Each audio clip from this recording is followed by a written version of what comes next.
ಮಂಗಳೂರಿನ Father Muller College of Allied Health ಸೈನ್ಸಸ್ನ 2021-22ನೇ ಸಾಲಿನ ವಿದ್ಯಾರ್ಥಿ ಪರಿಷತ್ನ ಉದ್ಘಾಟನಾ ಸಮಾರಂಭ ಜರುಗಿತು. ಮಂಗಳೂರಿನ ಕಂಕನಾಡಿಯಲ್ಲಿರುವ ಫಾದರ್ ಮುಲ್ಲರ್ ಡೆಸಿನಿಯಲ್ ಸಭಾಂಗಣದಲ್ಲಿ Father Muller College of Allied Health ಸೈನ್ಸ್ನ 2021-22ನೇ ಸಾಲಿನ ವಿದ್ಯಾರ್ಥಿ ಪರಿಷತ್ ಉದ್ಘಾಟನೆಗೊಂಡಿತು.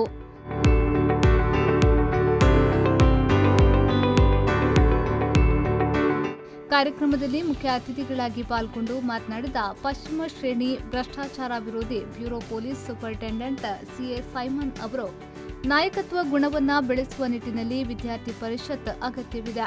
ಆ ಮೂಲಕ ಸಮಾಜದಲ್ಲಿ ನಾಯಕತ್ವ ಪರಿಕಲ್ಪನೆ ಹೊಂದಲು ಸಾಧ್ಯವಿದೆ. ಇನ್ನು ಪ್ರತಿಜ್ಞಾ ವಿಧಿ ಸ್ವೀಕರಿಸುವ ಮೂಲಕ ಅದಕ್ಕೆ ನಾವು ಬದ್ಧರಾಗಬೇಕು ಎಂದು ಹೇಳಿದರು.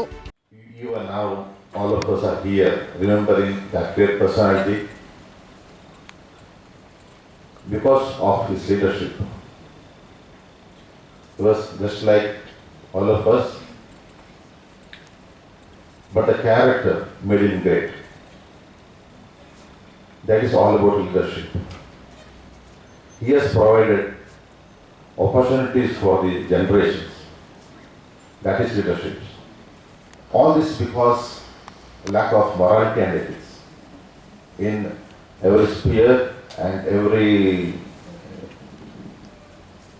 step that we take. Without that, if you go forward, this will be the result. ಕಾರ್ಯಕ್ರಮದ ಅಧ್ಯಕ್ಷತೆಯನ್ನ ಸಂಸ್ಥೆಯ ನಿರ್ದೇಶಕ ರೆವರೆಂಡ್ ಫಾದರ್ ರಿಚರ್ಡ್ ಅಲೋಚಿಯಸ್ ಕೊಯ್ಲೋ ಅವರು ವಹಿಸಿದ್ರು. ಈ ವೇಳೆ ಮಾತನಾಡಿದ ಅವರು, ಹೊಸ ನಾಯಕರನ್ನ ಹುಟ್ಟುಹಾಕಲು ಸಹಕಾರಿಯಾಗುವಂತ ಕೆಲಸ ಮಾಡಬೇಕು. ನಾಯಕನಿಗೆ ಹೆಚ್ಚಿನ ಜವಾಬ್ದಾರಿ ಇದೆ, ಅದನ್ನ ಅರಿತು ಕೆಲಸ ಮಾಡಬೇಕು ಎಂದು ಹೇಳಿದ್ರು.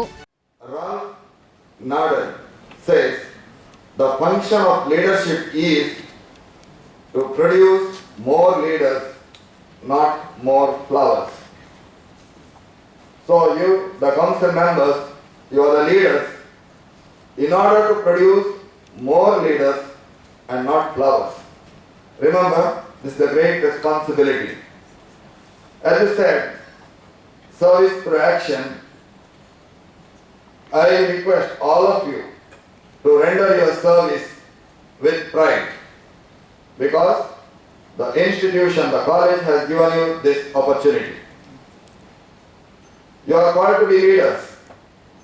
So, lead the college, the entire student body with confidence.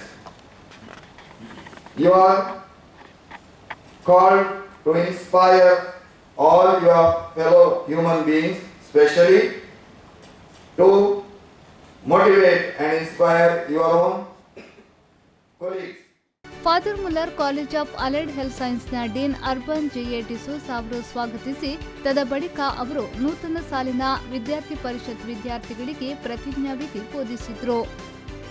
ಈ ವೇಳೆ Father Muller College of Allied Health ಸೈನ್ಸ್ನ ಆಡಳಿತಾಧಿಕಾರಿ Reverend Father Ajit Menezes, Father Muller medical college ಮತ್ತು ಆಸ್ಪತ್ರೆಯ ಆಡಳಿತಾಧಿಕಾರಿ ರೆವರೆಂಡ್ ಫಾದರ್ ರುಡಾಲ್ಫ್ ರವಿಡೇಸಾ ಸೇರಿದಂತೆ ಮೊದಲಾದವರು ಉಪಸ್ಥಿತರಿದ್ದರು. ನಾಗೇಶ್ ಕಾವೂರು, ವಿ4 ನ್ಯೂಸ್, ಮಂಗಳೂರು.